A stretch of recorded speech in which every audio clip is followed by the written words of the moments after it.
Welcome to Transforming Trauma. I'm Eve. In my day job as a clinical social worker, it's all about problem solving and supporting people through major life transitions. I am driven by my belief in the healing power of our relationships with each other and with caring professionals. On this show, you'll hear from many colleagues and courageous trauma survivors who have chosen to share their stories of recovery. They believe, just as I do, that it's time for a new narrative about sexual violence that does not require survivors to perform victimhood. Our hope is that sharing their stories will be helpful to you, the listener. We've often changed their names and taken steps to make sure they feel protected. I'm humbled by the opportunity to host them and hope you'll hear yourself in these conversations and realize you're not as alone in the struggle. Maybe it'll inspire you to connect with someone you love about your own recovery. Transforming Trauma is presented in partnership with Rachel Grant Coaching, and more resources can be found at rachelgrantcoaching.com. Now on to the show. I'm very excited to have you all here with me and my guest, Krista, who will be sharing with us about how the pain from losing her 6-year-old daughter to brain cancer in May of last year gave her perspective on what is important and how she will live her life. A life of power and purpose, one lived with intention and attention to the things and the people that are important to her. This episode means a lot to me. May is Mental Health Awareness Month. I'm coming up with a milestone birthday, and Krista is someone who I've been following since 2013 when I had the good fortune of discovering her Tough Girl Strong fitness business, which I'll tell you a bit about. And I've literally been sharing her newsletters ever since, quoting her and watching her business and her leadership thrive. It's really been an amazing thing. I now live in a different state, and I feel very connected to a lot of her values, and just so honored that she's given some of her time to share some of her wisdom and power with me today and with all of our listeners. So a little bit more about Krista and what we'll be talking about in terms of what it means to be brave, asking and receiving support when you feel like isolating and disappearing, what her experience has been, sharing her process publicly. Krista is the owner and founder of Tough Girl Fitness. In 2017, 9 years into Tough Girl's wild word-of-mouth success, Krista and Mike's 6-year-old daughter, Leah, was suddenly diagnosed with DIPG, a fatal and incurable brain tumor. Leah died 9 months later, leaving the Doran family devastated, but Leah's bravery is their guide with a new story of strength to tell. Now, in addition to inspiring hundreds of women to feel stronger in their bodies and minds, Krista is teaching the lessons Leah taught her, that bravery is being present, that power comes not from avoiding pain, but from naming it and living unapologetically as you are. Krista lives in Hampton with Mike and their daughters, Livia 10 and Kira 5. Leah would be 7 now. You can read about the love and loss she experienced at lessonsfromleah.com. I'll include that in the show notes as well. So without further ado, Krista, thank you so much for joining us. How are you doing right now? For having me. Yeah, today is okay, and I appreciate how you asked that question, because people generally just blanket every day together with a general "how are you?" So how are you doing today gives people the ability to be different day to day, and the honor that people are different day to day. So I appreciate how you asked that question. May is a hard month for us. It's the month that she died, and it's also Mother's Day, and it's also her birthday. She would have turned 8 this Saturday. Mm-hmm. So it's this collision of horrible, beautiful, brutal, painful events. So it's been a hard month, but we went away for a few days. So today I feel like I'm able to formulate thoughts, and there's some light today. So. Yeah, thank you for just kind of diving right in and just beginning with the realness of this moment. And yeah, it's interesting just to like be really relational in this conversation. My experience hearing you say that was to immediately already get nervous, that I'm saying the wrong thing. And I think that that's a real big issue around talking about grief, is people's fear of asking the simple questions, how are you today? Fear of saying the wrong thing, actually saying the wrong thing, and then like making it worse. I think that's something I want to highlight, that your writing and messaging has been really unique to me, and how you kind of talk about the power of support systems and the strength that you've found, and then the realness of how people mess up, and it sucks, and it's really crummy when people say things and make it worse, and when you're trying to go to work. And a lot of our listeners deal with pieces of this grief in their lives from trauma with their families, and I think that just a lot of people will connect to what you just said, even on the baseline of how are you today. Right. So yeah, in terms of like a little lightning round question I'd like to begin with is, what's a common myth about grief that you'd like to dispel? That you get over it. That I feel like there's this like almost assumption that I'll be better a year later, right? That it will be a year. Time heals all things. All these quotes that people like to spurt off, that we'll get over it. And I don't think that a loss like this is something you get over, right? Your life moves on and you carry on in a different way, but you move through it and it changes you, but you don't get over it.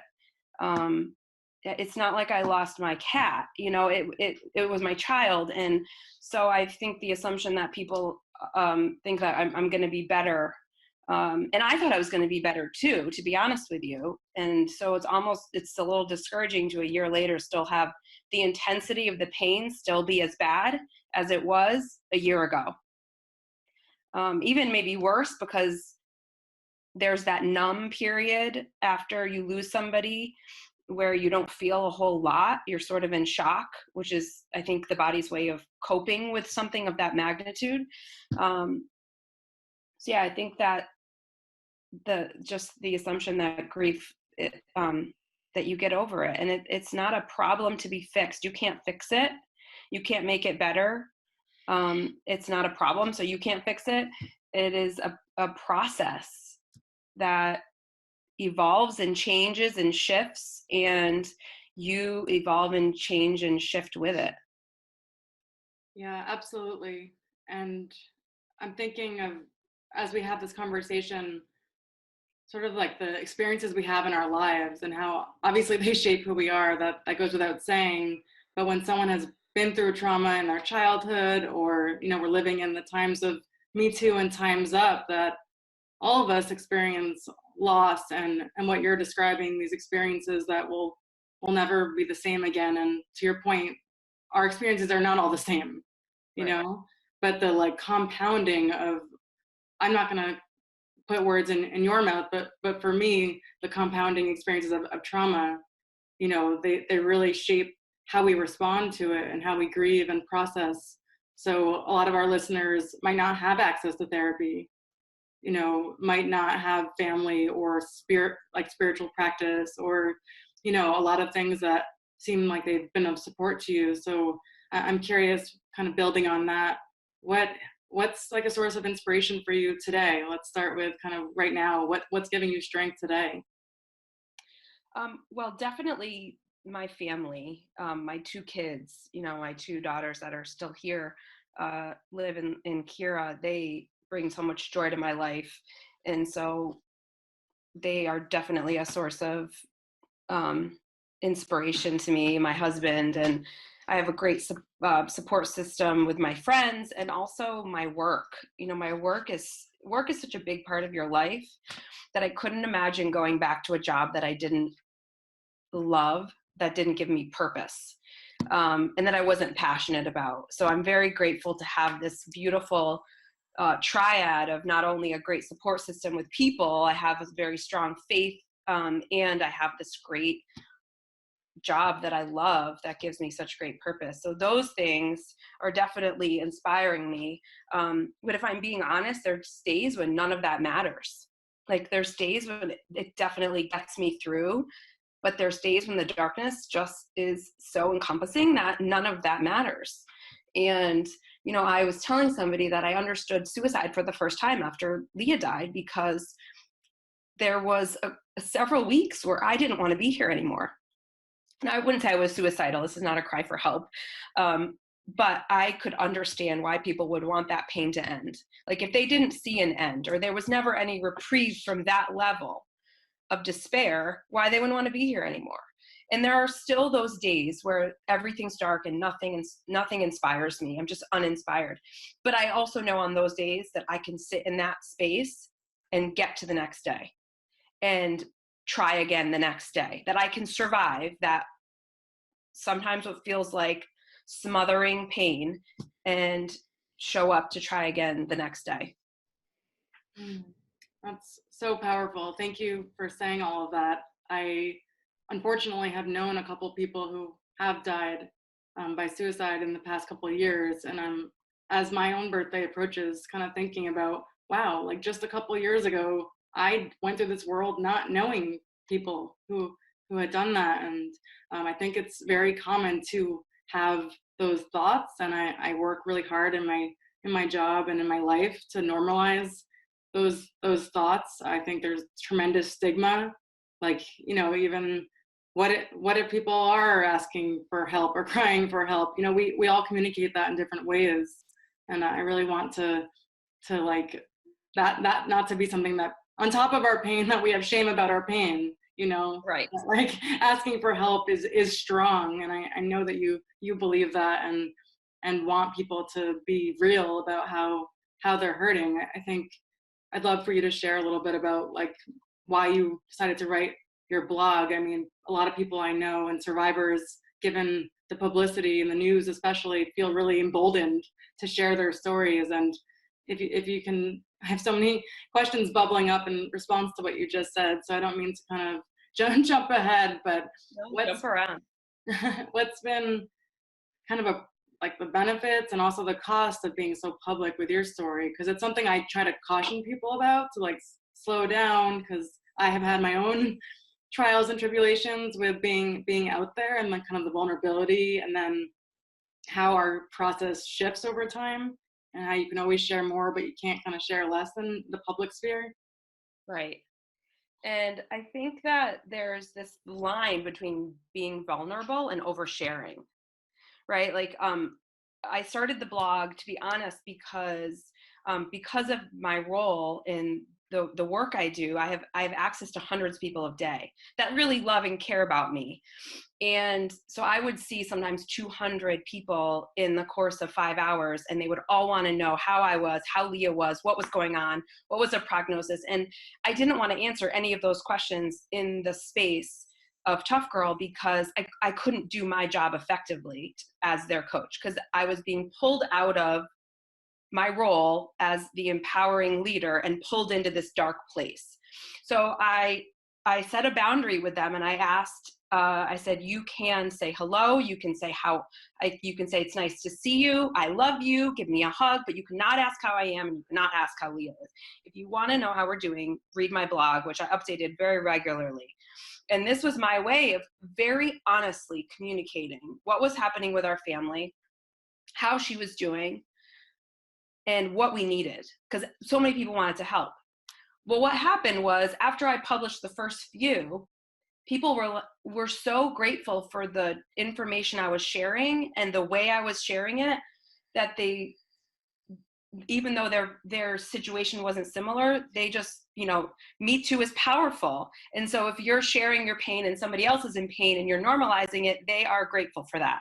So I just was like, all right, I'm going to share more. I'm going to be very honest. And to the point where some people couldn't read it. And a couple people said, like, I can't read your blog. And okay, don't read it. That's fine. But yeah, it was this, what I realized was every time I hit publish, it was like a weight was lifted off me. It was like I could breathe again. It was out there, and I just felt better. Now, there's definitely parts that, you know, I think if it came down to hurting somebody because of something I shared, I didn't do that. My intention, I shared a lot about myself, but not a lot about my husband or my kids or my parents, because I didn't think that was fair, and that's not my story to tell. And there are some personal, you know, very personal things that I didn't put out there. But I was very vulnerable and honest about how I was feeling and how I was processing all of it and what was helpful and not helpful, which then helped other people, which is why I kept doing it even after she died. I kept writing because it was helping others. And I feel like that gives me purpose and turns my pain into some sort of purpose, knowing that it's helping other people to write and connect with them on that level, because life's hard, right? And everyone has their own level of pain and nobody wants to talk about it because we live in an Instagram era where you're seeing a highlight reel that's filtered and cropped and face-tuned, and it's not real. And, you know, I have friends all the time who they're miserable in their lives, but you would never know it if you looked at their Instagram. And so you're seeing all these people happy that really aren't, because everyone has their own stuff on some level. And so you just feel really bad about yourself, right? When like everyone else is living this great life, like living their best life, and you are in the dark. And so I loved sharing like real raw posts, because every time I would get messages about like, thank you for sharing that. Me too. I feel this way too. And I'm in the dark and you're helping me. And so it's just been a real source of inspiration for me. And I would love to write a book someday, a memoir about Leah and about what she taught me, and sort of all this stuff wrapped into one, because it helps me, but also helps others. And it normalizes, like you were saying, grief and pain and trauma. And it helps people, it gives them permission to show up authentically and not put a filter on it. Yeah, it's so interesting what you're saying about really setting boundaries and first getting clear on the impact that people's responses were having on you. Like I heard so much there, like discerning how you were feeling and then getting clear on what's helpful and what's not, and then putting it out there so people know. That is something that so many of us really struggle with, regardless of having a trauma history or not, or who you are in the world. Just if you don't know what you need, it's really hard for other people to know. And people, sadly, or just, it is what it is. People are going through the world with their own problems on their mind. Oh, I need to get to the gym. Oh, I need to get to work. Oh, I need to get my coffee. You know, people are not always thinking of our internal experience. So I think it's really transformative to be able to set boundaries. And that's something that I think is not a lesson that we're taught growing up. Most of us are, especially women, are taught to try to please people or be nice or be appropriate. I've been having a lot of thoughts this week about in what ways shame has kept me quiet and small. And I know that you work hard to get the message out that you want young women and all people to have a voice. So thank you for, you know, finding your own and amplifying it and making a deliberate choice and sharing that it's not just for other people, that it's for yourself. Gosh, there's so much like, I need to do this for other people. Like I can't possibly be doing this for myself. So I really relate. Without writing, I can't imagine having been able to heal, period. You know, writing is a way to communicate with other people, things we can't say sometimes. Yeah. And you have time to think about it and process it and really go deep into yourself and reflect. It was also my time for reflecting, to like check in. And I think that is a powerful tool for anybody who's processing stuff, is to really check in, because most of the world goes through mindlessly, right? We're not paying attention. We're rushing to the next thing on our list and just checking the boxes, but we're not there. And that's part of the problem, right? That's part of one of the big problems why everyone's so miserable, because we're not actually in the moment. And so writing certainly helps that. Like if you're looking for a way to process what's happening, write about it. Check in with yourself. Yeah, like even your darkest things in there, put them out. You don't have to share them, but just getting them out there is so helpful. And for me, it was helpful to publish them because A, it was helping others, and B, because others then knew how I was doing. So if I seemed off in the gym, or if my eyes were bloodshot, nobody would say, you look tired. Well, yeah, I've been up crying all night because, you know, they gave Leah 2 weeks to live. They knew this. It was out there. And if they chose to read it, they had an idea of how I was doing. So that was helpful for me. It's not helpful for everyone to publish their stuff. You also have to be discerning about what you share and what you don't. Vulnerability, like I said, is not just sharing everything. But yeah, it was certainly cathartic for me. Mm-hmm. Absolutely. Yeah, there's tremendous value in being intentional about who you share the really intimate personal things with. And I think that that's something that sometimes survivors that I know have struggled with, this tension of wanting to be witnessed. I often phrase it as trauma happens in relationships, loss happens in relationships, and healing does too. So there's so much power in being witnessed, whether it's a therapist or a coach, a gym trainer, that there's just not being alone, having a guide. So there was something there I kind of wanted to emphasize about making sure. I also think of it as like going to a well with water in it. Sometimes people maybe post online or they call that relative or that friend who does not have the capacity to witness them. So there's the both like shout your truth to the world if that's what you choose to do, and freaking delete it off Facebook if you feel like tomorrow you don't want it out there. Like just feeling like no shame, do what you got to do. It's okay. Our moods change day by day. And also being like honor your truth and what's sacred to you, and don't share it with anyone because they don't necessarily deserve it, and you want to protect yourself. Absolutely. Yeah, you have to be choosy about who, your time is the one resource you can't get back, right? It's precious. So who are you going to spend it with, and how are you going to spend those moments with them? And I've gotten real choosy about who I'm willing to spend my time with and what I'm willing to say yes to, because if I could do it over, I would definitely wish I had more quality time with Leah before she got sick, but I didn't have that life-altering experience yet to teach me what was important. And I wish I had prioritized her higher, to be honest. And I've been really honest about that. I changed my life the second she was diagnosed, for the better. And I can't go back, and I'm not living in the past. But my message is, you don't know what tomorrow's going to bring. So who are you spending your time with? What are you saying yes to? And how do you want to change that so you're living a life that serves you, a life of purpose? And your purpose is different than mine, right? You can't say, oh, she has such purpose. Well, everyone has purpose. They just have to find it for themselves. And then they have to follow that. Because life's short and fleeting, and we know it's going to change. And, I just see so many people with their heads down, buried in their phones and their computers, and working a job they hate all these hours, and they're missing out on life. They're missing out on the people that care about them and the experiences that matter. And now I regularly say no to work and yes to my friends, and no to work and yes to my kids, and no to this thing that somebody wants me to do because I don't really want to do it, and yes to doing nothing. Like, doing nothing is okay too. So if you don't choose how you're going to spend your time and your life, somebody else is going to. Oh, that's so key. There was so much in there, but what was I just going to say?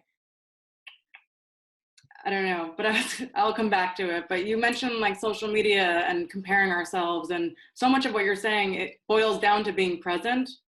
And our brains are literally wired for negativity, and it's so easy to fall into the comparison trap.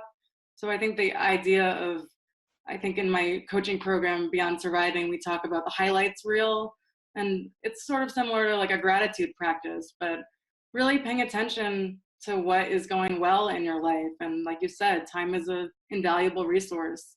I spoke to someone else this week who lost their daughter at age 30, and he said the same thing that you just said, like that he wants other parents to know that he wishes he could,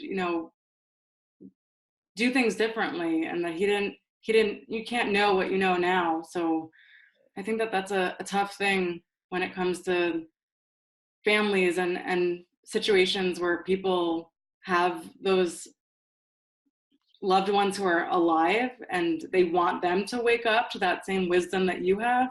I'm sure that has come up for you, where you've had this like awakening, and like not everyone in your life has. Yeah. And it's like, So I was curious, like, what has been like not helpful that people in your life have kind of taught you, and any wisdom you can kind of share with listeners who want to show up for people experiencing grief or themselves, that would be helpful to share. I think the biggest thing that, I'm glad you sent that question because it gave me time to think about this. But I think the most painful thing for me going through this was when people said that they knew exactly how I was feeling, what I was going through, because they had lost someone in their life, a friend, a parent, they had a miscarriage. They wanted to compare stories. And to me, that's selfish, right? That is you not being able to witness my pain, you needing to share your pain. And I think the thing to like mention before, like if I could rewind, is that most people have good intentions, right? Their hearts are pure. They are not out to hurt me. They are not out to make me feel bad. And so that's what I would always go back to when something would really strike me and cut me. Because you're in such a fragile state, you're already volatile, like one thing and you're just going to explode. And so really focusing on that, like saying nothing if it wasn't kind, or saying that is not helpful right now, or just walking away if I knew I might say something unkind, or I might start crying, or I might just blow up, walking away, like removing myself from the situation. But people have good intentions, right? These people were all well-intended. But I really, really, really, it hurts when people think they know what you're going through. Because even somebody that's lost a child to DIPG, I still don't know how they're feeling. I still don't know how they're doing. I still don't know what they're going through, because every family's different, every person's different. So to assume that you know what somebody's going through is just, it's ignorant. And it takes away from your ability to witness somebody in their pain, right? You want to take it on, you want to share, you want to have this common thread, but we don't need that. That's not helpful. Just being with somebody in their darkness without trying to fix it or change it is powerful. Brene Brown has this quote I love. She says, "Show up for people in pain and don't look away." And I think that is what's helpful. Consistently showing up for people in pain and not looking away. Because I've definitely had that experience, because like you said, it's uncomfortable. People don't know what to do or say, and they think they're going to say the wrong thing. But you don't have to say anything, and you actually don't have to do much but show up. And then my close friends were, they really showed up, and they delivered packages and food and alcohol and toys for my kids and cards, and they would support the community events. And I think that's all helpful, but just their presence was the most helpful, without trying to fix it or change it or minimalize it or make it okay. They showed up and they didn't look away. Yes, less is more. And I think I have learned to get clear when I notice people in the fix it mode, to maybe slow down and say, I actually just need you to listen right now, or checking in. It's kind of like part of this consent culture. We're talking about consent a lot these days, but are you open to like emotional labor consent? Like, do you have the capacity right now to listen to a story? I had a hard day at work, checking in with someone so that they can show up the way you need them to. Kind of going back to making sure you're selecting the right resources, the right people who, like you said, who deserve to be in your space, who deserve your time. And you said something a while ago that was, you said that women, we want to please and say yes, right? And oftentimes that comes at our own expense. We say yes and we don't share how we're really feeling because we don't want to hurt somebody else's feelings. But there's so much power in truth, in speaking your truth and showing up authentically, and also teaching other people how to treat you in a way that feels good to you. I'm never rude or mean about it, but there's certainly these hard boundaries and things I'm willing and not willing to talk about at certain times. And when you do that in your own life, you give other people permission to do that. And so that's one of the things we work on at the gym all the time, is setting boundaries. Like, what are you willing and unwilling to do? What are you willing and unwilling to allow in your life? There's just so much it's like you take your life back. You take control of the reins, because just like that time thing, if you're yesing everything, you have no space in your life for what's important to you and meaningful to you, which again could be doing nothing. And so I think that that is such a great thing that you're working with people on, and it's such an important thing for kids to learn at an early age, especially girls. That they don't have to say yes to everything, and they don't always have to be okay, and you don't always have to be willing to engage in a conversation that doesn't support you. Absolutely. Yeah, thank you for highlighting that. It's, what's that quote? Be strong, know strong women, raise strong women. And I think through our own example, like through how you show up in your business and your life, like your friends and family and clients, they're all learning just from that example. It doesn't even need to be taught in a curriculum in school. Like if our teachers and our doctors and everyone could show up practicing these boundaries, I think we would be in a different world. And I'm appreciative of your doing that, and curious if your like passion for nutrition or fitness is something that you feel like, I mean, you use this quote, come as you are, leave a little better. Did I get it right? Yeah. And that actually has come to mind as it relates to this podcast, because there have been so many months where I've been like, hell no, like, I can't do this. What the hell, like imposter syndrome, but I always feel better after I do it. It's kind of wild. So part of your medicine, in addition to writing, and I know you've been fundraising, which is so powerful, doing those events in the community, bringing people together for your passion, is nutrition and fitness. So what might you offer to listeners who aren't in that world, the impact that the benefits have on your healing? Well, I think it's different for everybody. You know, everyone has their own way of healing, and their writing was one of the things that I did to feel better. I say ice cold showers was one of the things in the beginning that really helped me. And yeah, pushing my body physically in the gym, but that's something that I love.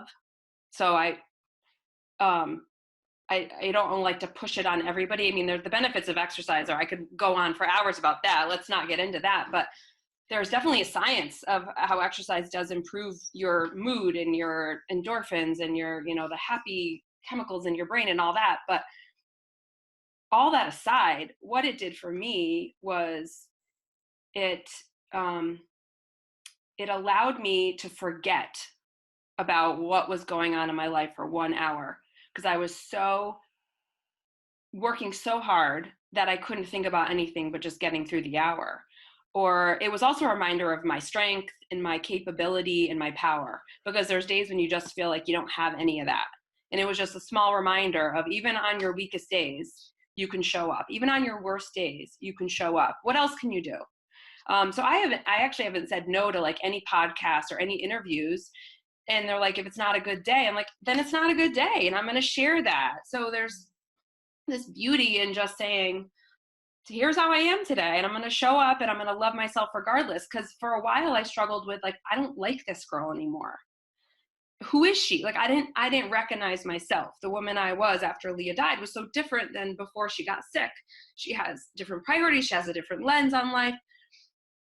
And I have to just go back to saying, like, you don't have to like where you are, but you can still love this person that you are, because she went through the fire, has walked through fire and come out the other side a different person. And so, you can show up however you are, and you still need to love yourself and be kind to yourself.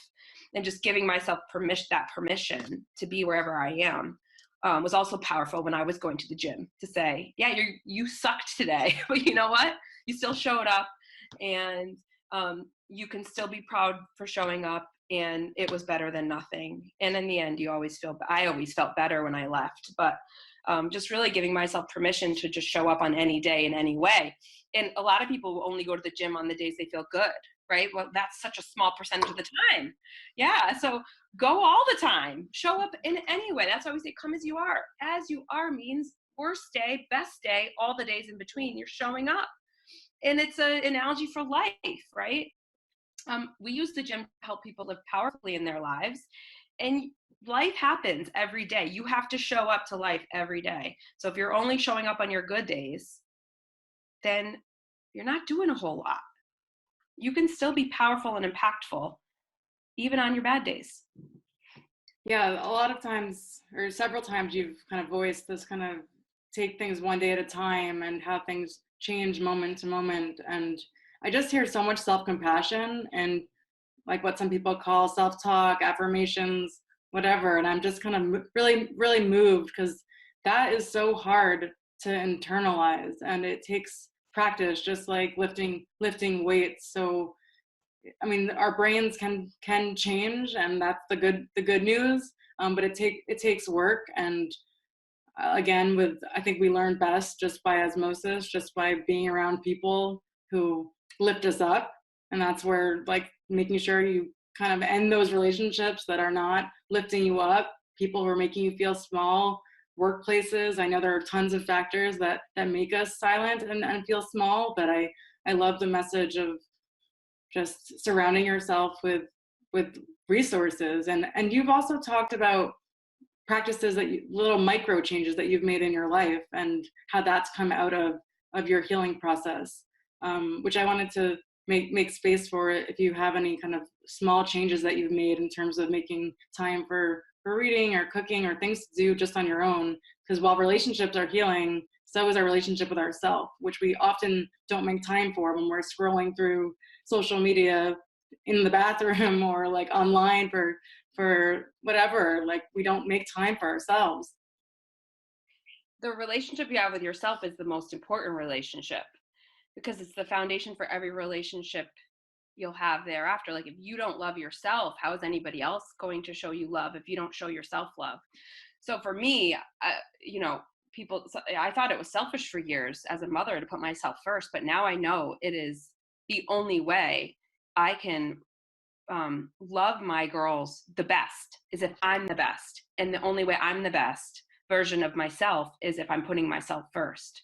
If I'm taking time to exercise, if I'm taking time to sit down and eat nutritious foods, if I'm taking time to do things that I really enjoy, like read. So for years, I told myself this story that I'm a busy mom with 3 kids. I own a business. I have 10 employees. I'm too busy to read. And I didn't read a book for 8 years. And then one day I said, it was in the last 2 years, it was recently, I really love reading. Why aren't I reading? I'm going to read 10 minutes a day. I'm going to get up early and I'm not going to work. I'm going to read. And 10 minutes sometimes would turn into 30. And I have read like 12 books in under a year, because it started last June. And it sort of changes the whole flow of my day if I take that even 10 minutes, sometimes 30, to read, and not to go on my phone and not to answer emails, but to make coffee and read. It's this appointment I keep with myself.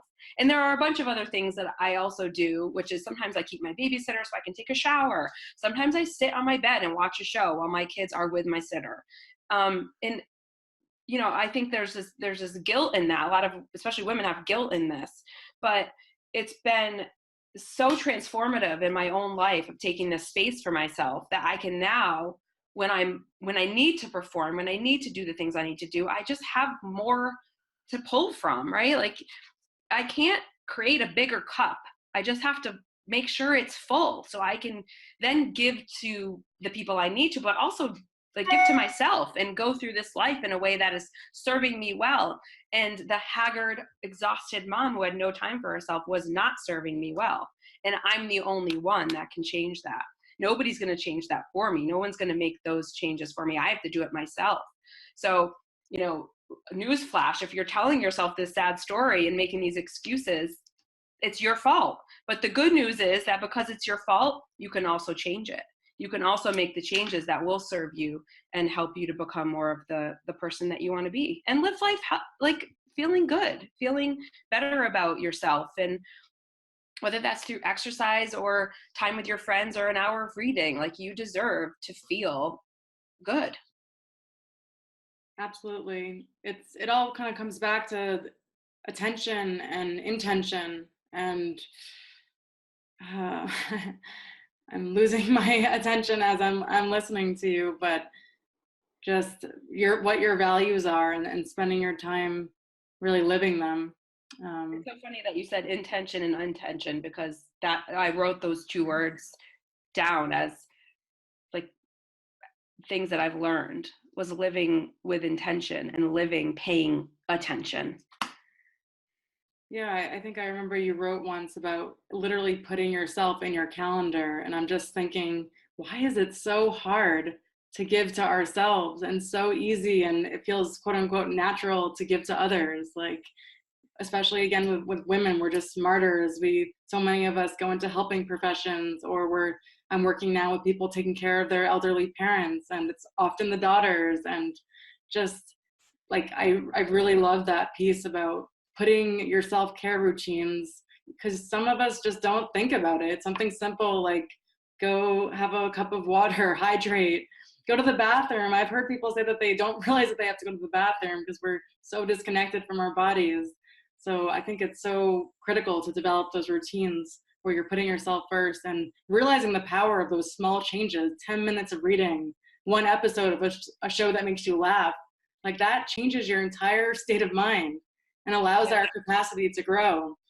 Like, I noticed, because I do like think and read and listen to heavy stuff because of my interests and my passions, but when I laugh, I can feel the changes. And when I spend time with friends or little kids or certain things that bring me joy, like my cup grows, or it refills in ways that if I don't do that, I'm just gonna like be horizontal, like completely drained. So I appreciate your reminding all of us to fill our cups. And I guess with that, what does the phrase transforming trauma mean to you? I guess I want to close reminding folks that we all know what PTSD is. We hear that a lot, but we don't often hear about post-traumatic growth, which is not something I'm making up. Please Google it, anyone who's listening. And it's not to label any. Some people find tremendous value in diagnoses and getting the care that they need, and a lot of people like to use those terms, so I'm not dismissing that, but I just want to put it out there that we grow through loss and trauma, and there's research behind what it actually does for people who are able to transform their pain into power and make meaning of their loss. And for me personally and professionally, I love thinking about that concept of post-traumatic growth, even though it still sounds like really clinical. Just knowing that there's a whole body of research being like, screw pathology and making us feel like we're broken. Like, we're not broken. And this is what I wanted to remember before. I love the message of recovery is ongoing, and sure, more than anything, you wish you could go back in time, and anyone who has been through something traumatic wishes that they didn't have the lessons that they have learned. But the most important thing that I like to stress to people, or I guess I've said several things, but something I really think is so important, is that it doesn't end, like you said at the beginning, and that doesn't have to be a bad thing. It's all about how we relate to it. I like to think about it in the present tense, like I am growing, I am healing, I am learning. And then to me, that's where my compassion comes in. The second I'm in the point of just, it's okay to feel pain, and I am in pain, but just to remember that this is who I am now. Like, being present, like you said, is all we can do. And when we're not being present, I think that's when we get into trouble, or not. Like I think you've acknowledged, escaping from our pain, through different ways that we cope is also part of the process, and not judging that. Giving yourself permission that that's helping you to survive. I think a lot of survivors I work with feel shame about how they've survived. And I love that you kind of own the messy part, and like you said, give people permission to embrace it.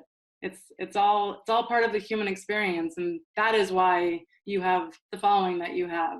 That is why you've changed people's lives forever, because you've said it's okay that I'm human, and that you're going to take one day at a time. And yeah, so I just kind of answered the question for myself, but for you, what does transforming trauma mean? I swear I've never talked this much in an interview, but I'm just so grateful, Krista, that you are open to having these conversations, and that I thought we would probably talk about fitness and nutrition if I ever got to talk to you, and instead I get to hear what your experience has been, and it really means the world. I know that it's going to reach a lot of people listening.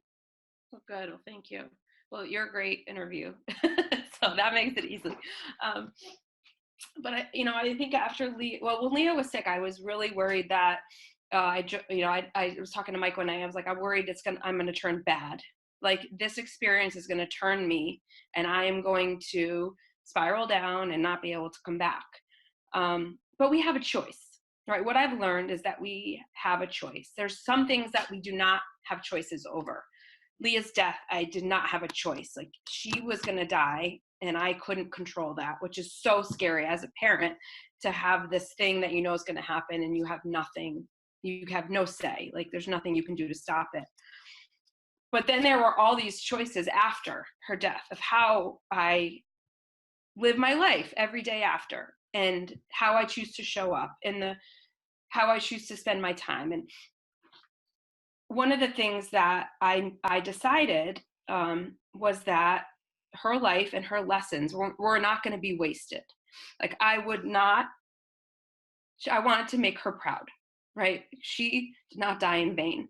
She taught me a lot of things. She was a special human, wise beyond her years, with a childlike spirit, but I would not let her life be wasted. And transforming trauma to me was turning my pain into power and purpose, and using the pain I was feeling to connect to more people, to see them in their darkness, to witness them in their darkness, and say, I see you, and you can still show up. You can still be courageous and still be brave. You don't have to be strong. You don't have to be amazing. You just have to show up and give yourself permission to be however you need to be. And a lot of this happened through my own conversations. Like, there's this dialogue that happens in my head on a daily basis. And it takes a lot of years to shift those conversations, as you mentioned, longer than any body transformation. My mind transformation took far longer. It's a daily battle that, honestly still happens, but it gets easier every year. But yeah, I did not want her light and her lessons to be lost with her death. And I'm the one that's going to carry them out. And I'm the one that's going to share these lessons and hopefully impact people to live their lives differently and to make shifts in their life that help them live with more meaning and purpose, where they are living in a way that serves them well. So yeah, that to me, that is transforming trauma, is just turning this pain, and rather than just sitting and wallowing in the mess, still showing up. Because there's days when the mess is so, like, all you can do is surrender, right? Like, you're in the mess and you just surrender to the mess. You don't try to fight your way out. You don't need to be cleaned off. You just need to sit in the mess, have people come sit in the mess with you, and endure it. But you can still, what I've learned is you can still make a difference from that place. I didn't have to heal. I just did air quotes. I didn't have to get over my daughter's death in order to make a difference. And that's what I was worried about. I was worried that I wouldn't be able to make a difference with my clients or anybody else because I was this broken woman. But yeah, I went through this awful, painful experience that I don't wish on anybody. But here I am on the other side of it saying, life's hard. You're going to have pain. You can still show up and live powerfully in your life, whatever that looks like for you. This is what it looks like for me. Doing things like this, showing up at the gym to help other women live powerfully in their lives and help them make shifts. Showing my daughters what it means to live powerfully. That is what that means to me.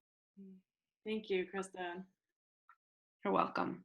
So I'll have to invite you back on the show at some point to hear more about sort of how you're defining the mental messages that you've worked so hard to transform. And like you said, it's a practice, but it's something I appreciate your acknowledging that it's ongoing, like the battle part.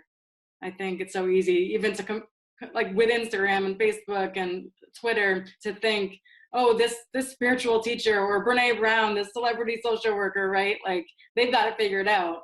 But no, that's actually not the human experience. Like there's no one who's a master and does not face any battles like in life or in our minds. So just to acknowledge that it's something that you can learn. So not to be defeating that, oh, you'll never get better, but rather that it's something that you work at and you invest in, and you feel the joy of realizing that you've grown, that you're not.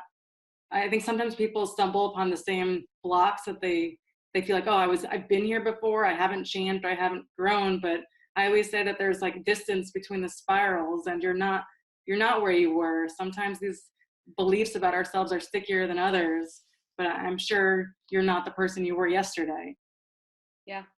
That's such wise information. Yeah, I definitely love to come back and talk about that. Those are powerful conversations as well. Yeah, and I guess just to close, will you share just real quickly about the photo project you did where people kind of put words on themselves and where that originated? I'm curious and think it might inspire other people.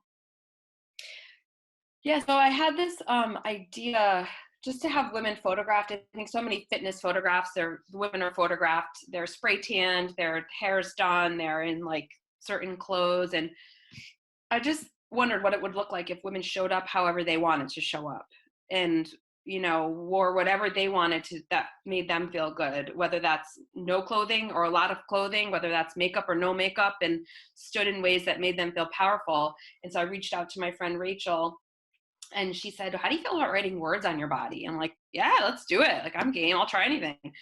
So she started writing the words on my body, and we would have a conversation about them. Like, what do you think about this word? Yes. What do you think about this word? Yes. What other words define you? Or do you feel connected to? And so we just kept going, and she was using arms, legs, chest, all of it.